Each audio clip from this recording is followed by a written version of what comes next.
मैंने ये मन बना लिया था कि संवैधानिक पद की शपथ होने के नाते जितनी जानकारी मेरे पास है सब एंटी करप्शन ब्यूरो को दूंगा। फिर मेरी आत्मा ने ये कहा कि एक बार अरविंद केजरीवाल जी से मिलकर ये बात उन्हें कहनी जरूरी है।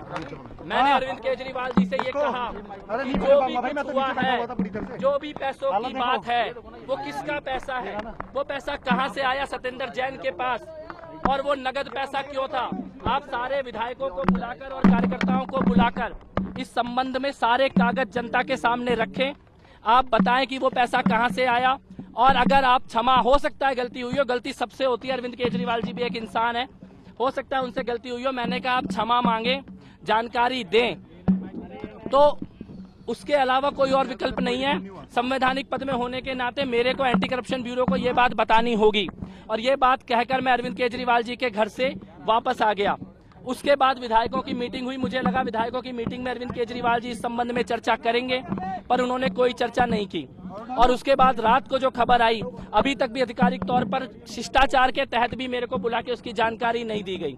मैं कुछ बातें कहना चाहता हूँ। मनी लॉन्ड्रिंग के मामले में, ब्लैक मनी के मामले में कई ऐसे जानकारियां हैं सत्येंद्र जैन जी के बारे में जो सबको मालूम है।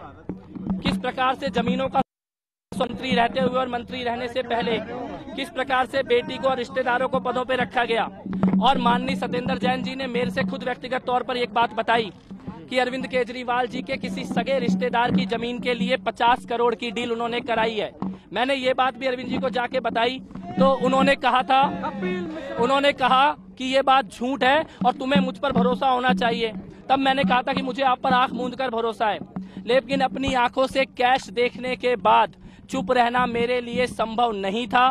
सत्येंद्र जैन जी को भी सर्टिफिकेट दिया जा रहा है ईमानदारी का, लेकिन कागज मैंने भी देखे हैं, अपने हाथों से उनको कैश लेते हुए मैंने देखा है। और कैबिनेट में 2 साल होते हुए ऑन रिकॉर्ड दिल्ली के उपराज्यपाल महोदय को बयान देकर आया हूं, चाहे सीबीआई में, एंटी करप्शन ब्यूरो में, किसी भी एजेंसी के सामने खड़े होकर जितने भी बयान देने हैं अपनी व्यक्तिगत, तो यही सबसे बड़ा सबूत होता है जब एक कैबिनेट का 2 साल का साथी, 15 साल का आंदोलन का साथी अपनी आंखों से बोली हुई चीज को उपराज्यपाल को ऑन रिकॉर्ड, बयान या आरोप नहीं है, ऑन रिकॉर्ड उपराज्यपाल महोदय को देकर आया हूं। और इसके बाद एसीबी, सीबीआई सबको बताऊंगा जाकर।